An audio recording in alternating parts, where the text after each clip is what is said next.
ఆగు. అబ్బా ఉండు చందు, ఆల్రెడీ నా స్కిన్ పాడైపోయింది. ఇంకా ఈ కెమికల్ ఉన్న కలర్ పూసుకుంటే నా స్కిన్ అంతే. ఏం పర్లేదు, నేను ఇవి ఇంట్లోనే చేశాను. ఇంట్లో ఎలా చేసావు చందు? మీరు కూడా కలర్స్ ఇంట్లోనే ప్రిపేర్ చేసుకోవాలనుకుంటే ఈ టిప్ ఫాలో అవ్వండి. ఫస్ట్ కలర్స్ కోసం ఇంట్లో ఉండే వెజిటబుల్స్ ని యూజ్ చేస్తున్నాను.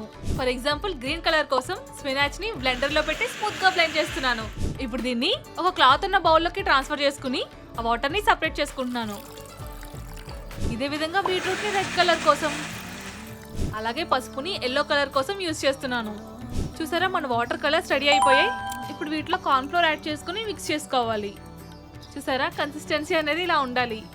సేమ్ ఇదే విధంగా రిమైనింగ్ కలర్స్ కూడా మిక్స్ చేసుకుని ఇప్పుడు వీటిని ఒక ప్లేట్ లోకి ట్రాన్స్ఫర్ చేసుకుంటున్నాను. ఫైనల్ గా వీటిని ఎండలో ఒక 2 to 3 అవర్స్ డ్రై చేసుకుంటే చూసారా, మన ఇంట్లోనే హోలీ కలర్స్ రెడీ. ఈవెన్ వీటిని స్కిన్ కి పూసుకున్నా ఎలాంటి ప్రాబ్లం ఉండదు. మరి మీకు ఈ టిప్ ఎలా అనిపించిందో కామెంట్ చేయండి. And happy Holi.